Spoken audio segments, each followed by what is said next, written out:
જય શ્રી કૃષ્ણ. હું Milind sir, Gangotri school Gondal વતી આપનું હાર્દિક સ્વાગત કરું છું. આજે આપણે એક ચેપ્ટર નવું, ત્રીજું ચેપ્ટર યામ ભૂમિતિ, જેની થોડી બેઝિક માહિતી મેળવશું કે યામ ભૂમિતિ છે શું. તો પહેલા તો નામને સમજીએ કે યામ ભૂમિતિ આ કઈ રીતનું ચેપ્ટર છે. તો કે ગણિતની અંદર બે પાર્ટ આવે, એક બીજ ગણિત આવે, એક ભૂમિતિ આવે. બીજ ગણિતના ટોપિક આખા અલગ હોય, ભૂમિતિના ટોપિક અલગ હોય. આપણે જોઈ જ ગયા છે કે બીજ ગણિતમાં ગુણાકાર, ભાગાકાર, સરવાળા, બાદબાકી વાળા, એક્સ વાળા, વાય વાળા, અવયવ, વિસ્તરણ, એ ટાઈપના બધા ક્વેશ્ચનો આવે, સમીકરણ વાળા, આ બધા ટાઈપના બીજ ગણિતમાં ક્વેશ્ચનો આવે. ભૂમિતિની અંદર ત્રિકોણ, ચતુષ્કોણ, વર્તુળ, રેખા, રેખાખંડ, કિરણ, આ બધી વસ્તુની આપણે માહિતી મેળવીએ. આ ભૂમિતિ છે. હવે આ બંનેને ભેગું કરતું કોઈ ચેપ્ટર હોય, આ બે વસ્તુને ભેગું કરતી કોઈ વસ્તુ હોય તો એ છે યામ ભૂમિતિ. તો એ યામ ભૂમિતિની આપણે ચર્ચા કરવાની છે. હવે યામ ભૂમિતિ છે શું ખરેખર? તો કે જ્યારે પણ આપણે ફિલ્મ જોવા સિનેમાઘરમાં જઈશું, ટોકીઝમાં જઈશું ફિલ્મ જોવા, ત્યારે આપણે કઈ હરોળમાં બેસવું, બરાબર, તો કઈ હરોળમાં કેટલામી સીટમાં બેસવું એ આપણી ટિકિટમાં લખેલું હોય છે. ટિકિટમાં કેવું લખેલું હોય છે? તો કે ભાઈ આવી રીતના લખેલું હોય H અને 3 આમ લખેલું હોય. તો એનો મતલબ પહેલા આપણે ABCD નો H ગોતીએ છીએ કે H નામની હરોળ કઈ છે, એમાં ત્રીજી સીટ કઈ છે જે આપણી થશે. તો આ જે છે, તો આનો મતલબ એવો થયો કે જ્યારે સમતલની અંદર કોઈ બિંદુ, આ તો આપણી બેઠક વ્યવસ્થા આપણે ગોતી, આપણે એવી જ રીતે સમતલની અંદર કોઈ બિંદુ છે, તો એ બિંદુનું સ્થાન ક્યાં છે એ જાણવા માટે, એ બિંદુનું સ્થાન ક્યાં છે એ જાણવા માટે આનો ઉપયોગ થાય છે યામ ભૂમિતિનો. તો આપણે યામ ભૂમિતિની થોડી બેઝિક માહિતી આજે મેળવીએ. તો યામ ભૂમિતિની અંદર આ બેઝિક માહિતીઓ જે પણ આપણને આપેલી છે, આપણે એ બધી તમારે ફેરબુકમાં લખી નાખવાની છે. આ સામાન્ય બેઝિક માહિતી છે, ચેપ્ટર પછી શરૂ થશે. પહેલા સામાન્ય બેઝિક માહિતી મેળવીએ. તો એક વસ્તુ પહેલા મેં કીધી છે કે કાર્ટેઝિય યામ સમતલમાં, આનું નામ કાર્ટેઝિય એટલે પાડ્યું છે કે કાર્ટેઝિયન નામના ગણિત શાસ્ત્રીએ આની શોધ કરેલી હતી. બરાબર, આમાં વિશેષ જ્ઞાન એને પૂરું પાડેલું છે. એટલે કાર્ટેઝિય યામ સમતલમાં, કાર્ટેઝિય યામ સમતલ એટલે કે સમતલ એ શું છે? તો કે સમતલ કોઈ પણ સપાટીને આપણે સમતલ તરીકે સ્વીકારી લઈએ છીએ, અને જ્યારે એ સમતલમાં કોઈ બિંદુને દર્શાવવા છે ત્યારે એને યામ સમતલ કહેવાય છે. તો કાર્ટેઝિય યામ સમતલમાં બે યામક્ષો આવેલા હોય છે. બે યામક્ષો એટલે આ રીતે યામક્ષો આવેલા હોય છે, આમ એક્સ અક્ષ અને વાય અક્ષ. તો બે યામક્ષો આવેલા હોય છે. એક્સ અક્ષ સમક્ષિતિજ રેખા એટલે કે આડી રેખા, જેને આપણે કાઉન્સમાં અહીંયા આડી રેખા પણ લખી શકાય.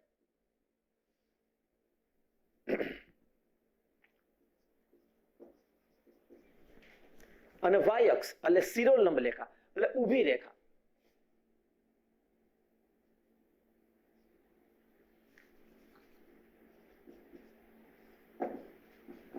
આ ઊભી રેખા વડે દર્શાવી શકાય છે. આ જસ્ટ ખાલી આપણા સમજવા માટે નામ છે, આ લખવાના છે નહીં, માત્ર સમજવા માટે નામ છે કે આડી રેખા એટલે એક્સ અક્ષ, ઊભી રેખા એટલે વાય અક્ષ. જેને નામ ખરેખર આ રીતના છે કે એક્સ અક્ષ એટલે સમક્ષિતિજ રેખા, ક્ષિતિજને સમાંતર હોય એવી સમક્ષિતિજ રેખા, અને વાય અક્ષ એટલે શિરોલંબ રેખા કે સમક્ષિતિજને લંબ હોય, 90 ખૂણે હોય, શિરોલંબ રેખા એ વાય અક્ષ છે. હવે પછીનો પોઈન્ટ છે કે યામક્ષોના, યામક્ષો એટલે ટૂંકમાં જે અક્ષ છે, બંને રેખાઓ છે એ અક્ષ છે. એ અક્ષને સાથે બોલો તો અક્ષો એમ નો કહેવાય, યામક્ષો કહેવાય. તો યામક્ષોના છેદ બિંદુને ઉગમ બિંદુ 0 વડે દર્શાવે છે. એટલે કે આ બંને જ્યાં છેદે, આ બંને જ્યાં છેદે અહીંયા 0 આવે છે. એટલે એ ઉગમ બિંદુ છે કે અહીંયાથી સ્ટાર્ટ થઈ છે કે આ બધું 1 2 3 4 5 1 2 3 4 5 -1 2 3 4 5 -1 2 3 4 5. તો આ ઉગમ બિંદુ છે, બેયનું છેદ બિંદુ, બેયનું છેદ બિંદુ એટલે ઉગમ બિંદુ. તો એ ઉગમ બિંદુ વડે દર્શાવાય છે. યામક્ષોના છેદ બિંદુને ઉગમ બિંદુ કહેવાય છે. આ બધું ખાલી જગ્યામાં ઉપયોગી બને મિત્રો. 0 વડે દર્શાવાય છે. પછીનો પોઈન્ટ છે કે યામક્ષો એકબીજાને છેદવાથી, યામક્ષો એકબીજાને છેદવાથી યામ સમતલમાં 4 ભાગમાં વિભાજિત થાય છે. તો યામક્ષો એકબીજાને છેદે એટલે કે એક્સ અક્ષ અને વાય અક્ષ એકબીજાને છેદે તો 1 2 3 4 એમ 4 ભાગમાં રૂપાંતરિત થાય છે. 4 ભાગ થાય છે જે નીચે મુજબ છે: પ્રથમ ચરણ, દ્વિતીય ચરણ, તૃતીય ચરણ અને ચતુર્થ ચરણ. આ પ્રથમ ચરણ, દ્વિતીય ચરણ, તૃતીય ચરણ અને ચતુર્થ ચરણ. પ્રથમ ચરણ એટલે શું? તો કે જો x ના બધાય પ્લસ વાળા છે, y ને બધાય પ્લસ વાળા છે, પ્લસ પ્લસ, એટલે આની અંદર કોઈ બિંદુ હોય અહીંયા કોઈ પણ બિંદુ દર્શાવો, અહીંયા દર્શાવો, અહીંયા દર્શાવો, અહીંયા દર્શાવો, એ બધા કેવા હશે? Plus plus. તો પ્રથમ ચરણ. ત્યારબાદ આ બાજુ દ્વિતીય ચરણ. શરૂઆત અહીંથી થશે, આ રીતે થશે, આ રીતે આવી રીતના થશે. તો દ્વિતીય ચરણ, તો દ્વિતીય ચરણમાં x અક્ષના માઇનસ છે ને y અક્ષના પ્લસ છે, એટલે માઇનસ પ્લસ. ખાસ ધ્યાન રાખો, પ્લસ માઇનસ નો થઈ જાય, પ્લસ માઇનસ નહીં, માઇનસ પ્લસ. પેલા x નું અને પછી y નું, એટલે પેલા x માઇનસ વાળા પ્લસ વાળા. આ ભાગ આમ બને છે, આમ કરીને આ રીતે બને છે. પછી છે તૃતીય ચરણ, જે આમ બને છે, માઇનસ વાળા, i માઇનસ વાળા, એટલે માઇનસ માઇનસ, તૃતીય ચરણ. અને પછી આ ચતુર્થ ચરણ, જે આમ બનશે, એટલે x થી શરૂ કરીને y એ પૂરું કરવાનું રહે, x થી શરૂ કરીને y એ પૂરું કરવાનું રહે. આ ચતુર્થ ચરણ, પ્લસ માઇનસ, આ પ્લસ, આ માઇનસ. તો પ્રથમ, દ્વિતીય, તૃતીય, ચતુર્થ. પ્રથમ એટલે પ્લસ પ્લસ, દ્વિતીય એટલે માઇનસ પ્લસ, તૃતીય એટલે માઇનસ માઇનસ, અને ચતુર્થ એટલે પ્લસ માઇનસ. આ ખાસ મિત્રો યાદ રાખવાનું છે. હવે માની લો કે આવું લખું, -4 3, આ કયા ચરણમાં છે? -4 3 કયા ચરણમાં છે? તો ડાયરેક્ટ કહી શકાય -4 અને 3, તો માઇનસ અને આ પ્લસ છે, તો માઇનસ પ્લસ કેમ આવશે? દ્વિતીય ચરણમાં. માની લો કે આ જ વસ્તુ આમ લખી લેવું કે 4 - 3, આ કયા ચરણમાં છે? તો પ્લસ માઇનસ, તો પ્લસ માઇનસ કયા ચરણમાં છે? ચતુર્થ ચરણમાં છે. માની લો કે બંને માઇનસ છે, -4 -3, તો માઇનસ માઇનસ કયા ચરણમાં છે? તૃતીય ચરણમાં છે. બંને પ્લસ હોય, 4 3 બે પ્લસ છે, તો કયા ચરણમાં છે? પ્રથમ ચરણમાં. તો આ ચરણને સમજવાથી આટલો ફાયદો થાય છે કે આવા જવાબ આપી શકાય છે. અને આ રીતના જે ક્વેશ્ચનો છે એ ધોરણ 9 અને ધોરણ 10 માં ખાલી જગ્યામાં, એમસીક્યુમાં, વિકલ્પમાં, એક વાક્યના ઉત્તરમાં, ખરા ખોટામાં પૂછી શકાય છે. એટલે ખાસ ધ્યાનમાં રાખવું. એટલે આ ચરણ ખાસ ધ્યાનમાં રાખવું કે યામોક્ષો એકબીજાને છેદવાથી, એક તો યામોક્ષો જે બિંદુમાં છેદે એને ઉગમ બિંદુ કહેવાય. આ પણ યાદ રાખવું, યામોક્ષો જે બિંદુમાં છેદે એને ઉગમ બિંદુ કહેવાય. અને યામોક્ષો એકબીજાને છેદવાથી યામ સમતલમાં 4 ભાગ થાય છે. અને 4 ભાગ આ રીતે. પ્રથમ ચરણ પ્લસ પ્લસ, યાદ રાખજો મિત્રો, પ્રથમ ચરણ એટલે પ્લસ પ્લસ, મોઢે થઈ જવું જોઈએ. પ્રથમ ચરણ એટલે પ્લસ પ્લસ, દ્વિતીય ચરણ એટલે માઇનસ પ્લસ, તૃતીય ચરણ માઇનસ માઇનસ, ચતુર્થ ચરણ પ્લસ માઇનસ. ત્યારબાદ આપણે કીધું છે કે x અક્ષ ઉપર આવેલા દરેક બિંદુનો y-યામ 0 હોય છે. એટલે કે કોઈ પણ બિંદુ, દાખલા તરીકે હું અહીંયા બિંદુ કર્યું, તો આ જે બિંદુ છે એટલે x ના 2 છે, તો y ના તો કઈ છે જ નહીં, તો y ના શું થઈ જશે? 0. એટલે 2 0 આવું લખી શકાય. હવે આ જ બિંદુ માની લે કે હું અહીંયા દર્શાવું, અહીંયા દર્શાવેલો હોય તો આપણે આમ જોવું પડે કે x ના 2 છે, y ના 1 છે, તો આમ લખવું પડે 2 1. માની લો કે બિંદુ મેં અહીંયા દર્શાવેલું છે, તો આ y નો -3 છે. જો y આ છે, y અક્ષ છે, તો y નો -3 છે, x નું કઈ છે જ નહીં એમાં, તો 0 -3, x નો 0, y નો -3. પહેલા x લખવાનું રહે, પછી y લખવાનું રહે. માની લો કે આ બિંદુ મેં અહીંયા દર્શાવેલું છે, તો x નો -3 થયો, y નો -1 થયો, તો -3 -1. પહેલા x નું અને પછી y નું, પહેલા x દર્શાવવાનો, પછી y દર્શાવવાનો. માની લો કે આ બિંદુ આમ આ રીતના છે, તો x ના -1, y ના -2, તો -1 -2.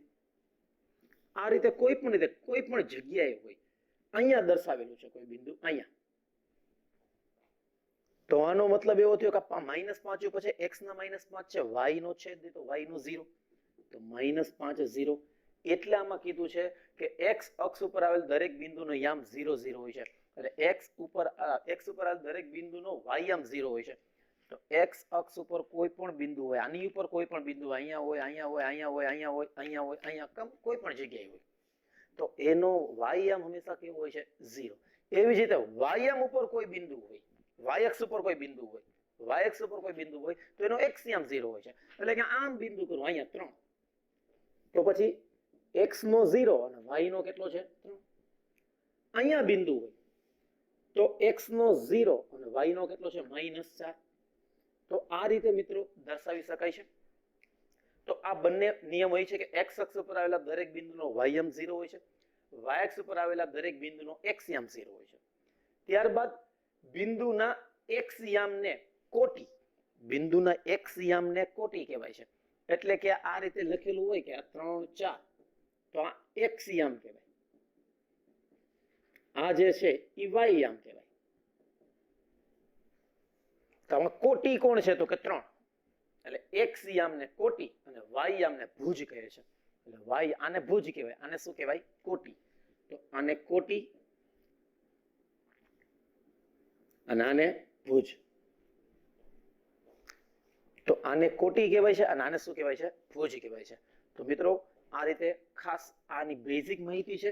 આ બેઝિક માહિતી ઉપરથી આપણે આના સામાન્ય જે ક્વેશ્ચનો છે, ઉદાહરણના જે ક્વેશ્ચનો છે, એ ઉદાહરણના ક્વેશ્ચન આપણે જોઈએ એટલે આ મને પૂરતી માહિતી મળે કે યામ ભૂમિતિમાં કઈ રીતના ક્વેશ્ચનો આવે છે. એ આપણે હવે આગળ જોઈએ. તો વિદ્યાર્થી મિત્રો આપણે ઉદાહરણ 1 જોઈએ. આકૃતિ જુઓ અને વિધાનો પૂર્ણ કરો. રકમની અંદર આપણને આ આકૃતિ આપેલી છે, એટલે કે યામક્ષો દ્વારા રચાતું આ જે છે એ આપેલું છે આપણને. હવે પ્રશ્ન કંઈક આવો છે કે બિંદુ બી ના કોટી અને ભુજ અનુક્રમે ખાલી જગ્યા અને ખાલી જગ્યા છે. તો આપણે હમણાં ભણ્યા કે ભાઈ કોટી કોને કહેવાય તો કે એક્સ યામ અને ભુજ કોને કહેવાય તો કે વાય યામ. બિંદુ બી આનો એક્સ યામ આ એક્સ અને આ વાય. તો બિંદુ બી નો એક્સ યામ તો એક્સ માં કયું બિંદુ છે? 4, એટલે કે કોટી 4 છે. વાય યામ કયો છે તો કે -3, ખાલી 3 છે. તો એનો વાય યામ 3 છે ને એક્સ યામ કેટલો છે? 4. તો કોટી 4 છે, કોટી કેટલો થયો? 4 અને ભુજ કેટલો થયો? 3. તો આથી બિંદુ બી ના યામ કેટલા થયા તો કે 4 અને 3. ફરી એક વાર સમજી લેજો મિત્રો. પ્રશ્ન છે કે બિંદુ બી ના કોટી અને ભુજ અનુક્રમે ખાલી જગ્યા અને ખાલી જગ્યા છે. તો અગાઉ આપણે જોઈ ગયા કે કોટી એટલે શું તો કે એક્સ યામ અને ભુજ એટલે વાય યામ. તો કોટી તો બિંદુ બી નો કોટી એટલે એક્સ યામ કેટલો છે? 4 અને ભુજ એટલે કે વાય યામ કેટલો છે તો કે 3. આમ જ જોઈને જ કહેવાનું છે. કોઈ આ જ રીતની આકૃતિ આપણને આપેલી છે, આકૃતિમાં જોઈ અને જવાબ મેળવવાના છે. તો કોટી 4 છે અને ભુજ 3 છે. તો એને લખી કઈ રીતે શકાય તો કે બિંદુ બી ના યામ 4 3, એટલે કે પેલા એક્સ આવે અને પછી શું આવે? વાય યામ આવે. પેલા એક્સ યામ પછી વાય યામ. એ જ રીતે બિંદુ એમ ના એક્સ યામ અને વાય યામ અનુક્રમે ખાલી જગ્યા અને ખાલી જગ્યા છે. તો બિંદુ એમ, આ બિંદુ એમ એનો એક્સ યામ કેટલો છે તો કે -3, વાય યામ કેટલો છે તો કે 4. તો -3 અને 4. તો બિંદુ બી ના યામ કેટલા થયા? બોલાઈશું તો કે -3 4, પેલા એક્સ અક્ષ પછી વાય અક્ષ ઉપરનું બિંદુ. એ જ રીતે બિંદુ એલ ના એક્સ યામ અને વાય યામ અનુક્રમે ખાલી જગ્યા અને ખાલી જગ્યા છે. તો બિંદુ એલ, આ બિંદુ એલ એનો એક્સ યામ, જો આ તો વાય અક્ષ છે, એક્સ યામ જોવું હોય તો આની પર જવું પડે. એક્સ યામ શું છે તો કે -5, વાય યામ શું છે તો કે -4. આ બે માઇનસ છે, -5 -4, -5 -4. તો એના યામ કેવી રીતે લખી શકાશે? -5 4. જોઈને જ લખવાનું છે. પછીનો ક્વેશ્ચન છે કે બિંદુ એસ ના એક્સ યામ અને વાય યામ અનુક્રમે ખાલી જગ્યા છે. તો બિંદુ એસ ના એક્સ યામ, જે એક્સ ઉપર જવું પડે, આની ઉપર આ એક્સ ઉપર જવું પડે, પેલા અહીંયા જ જવાનું રહેશે હંમેશા 3. વાય યામ આ -4, આ -4 છે. તો 3 અને -4, 3 અને -4, એટલે આ રીતે લખી શકાય 3 -4. તો આ રીતે બિંદુ આકૃતિ પરથી મેળવી શકાય છે, ઉદાહરણ દ્વારા સમજી શકાય છે. આમાં આ રીતે આપણને ડોટ ડોટ ડોટ એટલે આવડી તૂટક રેખા આપેલી છે. ન પણ આપેલી હોય તો પણ આપણે જોઈ શકીએ કે આની લાઈનમાં આવે છે, આની લાઈનમાં આવે છે. તો મિત્રો આ રીતે આપણે ઉદાહરણ દ્વારા સમજી શકીએ. હજી બીજા ઉદાહરણ દ્વારા બીજા અન્ય ક્વેશ્ચનો સમજીએ એટલે ખ્યાલ આવે કે કઈ રીતના આપણે આના જવાબ મેળવી શકાય. તો વિદ્યાર્થી મિત્રો આપણે ઉદાહરણ 2 સમજીએ. તો ઉદાહરણ 2 કંઈક આ રીતે છે કે નીચે આકૃતિમાં અક્ષો ઉપરના બિંદુના યામ લખવાના છે. પહેલા તો બિંદુના યામ લખીએ આપણે, 1 by 1 બિંદુના યામ લખીએ. તો એ બિંદુના યામ લખીએ. તો એ બિંદુના યામ શું થશે તો કે એ બિંદુના યામ 4 છે અને વાય નું કઈ છે નહીં એટલે 4 0 એવું લખી શકાશે. પછી બી માં વાય 3 આપેલો છે, વાય અક્ષ ઉપર છે, આ એક્સ અક્ષ ઉપર છે, આ વાય અક્ષ ઉપર છે. તો વાય અક્ષ ઉપર છે બિંદુ તો એક્સમાં 0 હશે, વાયના 3. પહેલું એક્સ લખવાનું, પછી જ વાય લખવાનું રહે. સી, તો સી ની અંદર તમે જોઈ શકો છો -5 ઉપર બિંદુ આવેલું છે. તો -5 0, એક્સ નો -5 છે, વાય નો છે ને એટલે 0. ડી, ડી બિંદુ જો તો વાય અક્ષ ઉપર આપેલો છે -4, તો એક્સ નો 0, વાય નો -4. અને ઈ બિંદુ અહીંયા આપેલું છે જે 2/3 છે, કૌંસમાં અહીંયા લખેલું છે 2/3, 2/3, એક્સ નો 2/3 અને અહીંયા 0.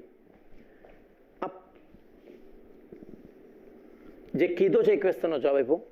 હવે આ પ્રશ્નનો જવાબ આપવાના છે કે શા માટે બિંદુ બી ના યામ 0, 3 છે.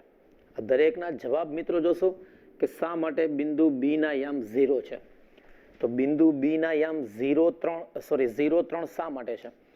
તો બિંદુ બી ના યામ 0, 3 એટલા માટે છે કારણ કે બિંદુ બી છે એ એક્સ અક્ષથી જોવો, આ એક્સ અક્ષ છે. એક્સ અક્ષથી કેટલા અંતરે છે? આ એક્સ અક્ષથી આમ કેટલા અંતરે છે? તો કે કેટલા અંતરે છે આવડું? 1, 2 અને 3. તો એક્સ અક્ષથી 3 અંતરે છે. અને વાય અક્ષથી નું અંતર છે જ ને, આ વાય અક્ષ તો વાય અક્ષ ઉપર જ આવેલું છે, તો વાય અક્ષથી દૂર નથી. એક્સ અક્ષથી 3 અંતર દૂર છે, વાય અક્ષથી દૂર એટલે નથી કારણ કે વાય અક્ષ ઉપર આવેલો છે.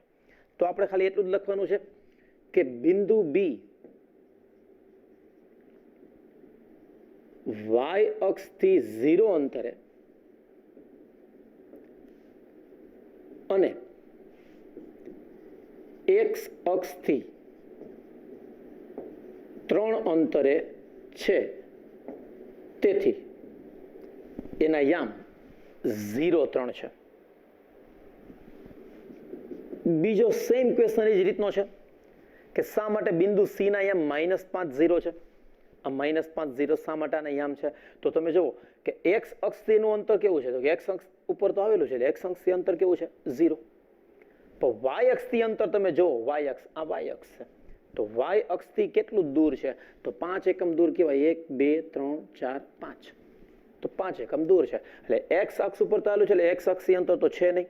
વાય અક્ષ છે રહ્યો એનાથી કેટલું દૂર છે? તો કે -5 અંતર ટૂંકમાં. ભલે પછી માઇનસમાં આવ્યો, અંતર ક્યારેય માઇનસમાં ન હોય. બિંદુનું નામ માઇનસમાં છે અને યામ માઇનસમાં છે, અંતર માઇનસમાં હોય નહીં. તો આમાં એવી રીતના લખશું કે ભાઈ બિંદુ સી એક્સ અક્ષથી 0 અંતરે અને વાય અક્ષથી 5 અંતરે છે, તેથી તેના યામ -5 0 છે. ત્યારબાદ જોઈએ કે શા માટે બિંદુ ડી ના યામ 0, -4 છે? તો 0, -4, તો 0, -4 એટલા માટે છે બિંદુ ડી ના યામ કારણ કે જો બિંદુ ડી વાય અક્ષ ઉપર આવેલું છે એટલે વાય અક્ષથી અંતર તો છે નહીં. એક્સ અક્ષથી કેટલું અંતર છે? તો કે 1, 2, 3 અને 4. તો બિંદુ ડી વાય અક્ષથી 0 અંતરે અને એક્સ અક્ષથી 4 અંતરે છે, એટલે એના બિંદુના યામ 0, 4 છે. તો મિત્રો આનો જવાબ તમે જાતે લખી જ શકો કે શા માટે બિંદુ ઈ ના યામ 2/3 0 છે. બિંદુ ઈ ના યામ, તો કે બિંદુ ઈ એક્સ અક્ષ ઉપર આવેલું છે એટલે એક્સ અક્ષથી અંતર કેવું છે? 0. વાય અક્ષથી અંતર કેટલું છે? આ 2/3. તો એક્સ અક્ષથી અંતર 0 છે અને વાય અક્ષથી અંતર 2/3 છે, તેથી તેના યામ 2/3 0 છે. તો મિત્રો આ બંને ઉદાહરણ છે, પહેલું ઉદાહરણ અને બીજું ઉદાહરણ, જે આપણે સમજી અને આપણી ફેરબુકમાં લખી નાખવાનું છે. એટલે બેઝિક માહિતી પણ લખવાની છે અને ઉદાહરણ 1 અને ઉદાહરણ 2 લખવાનું છે. હવે નેક્સ્ટમાં આપણે સ્વાધ્યાય 3.2 ની ચર્ચા કરશું. ઉદાહરણ 1 અને 2 સમજી અને લખી નાખવા. ધન્યવાદ. જય હિન્દ, જય ભારત.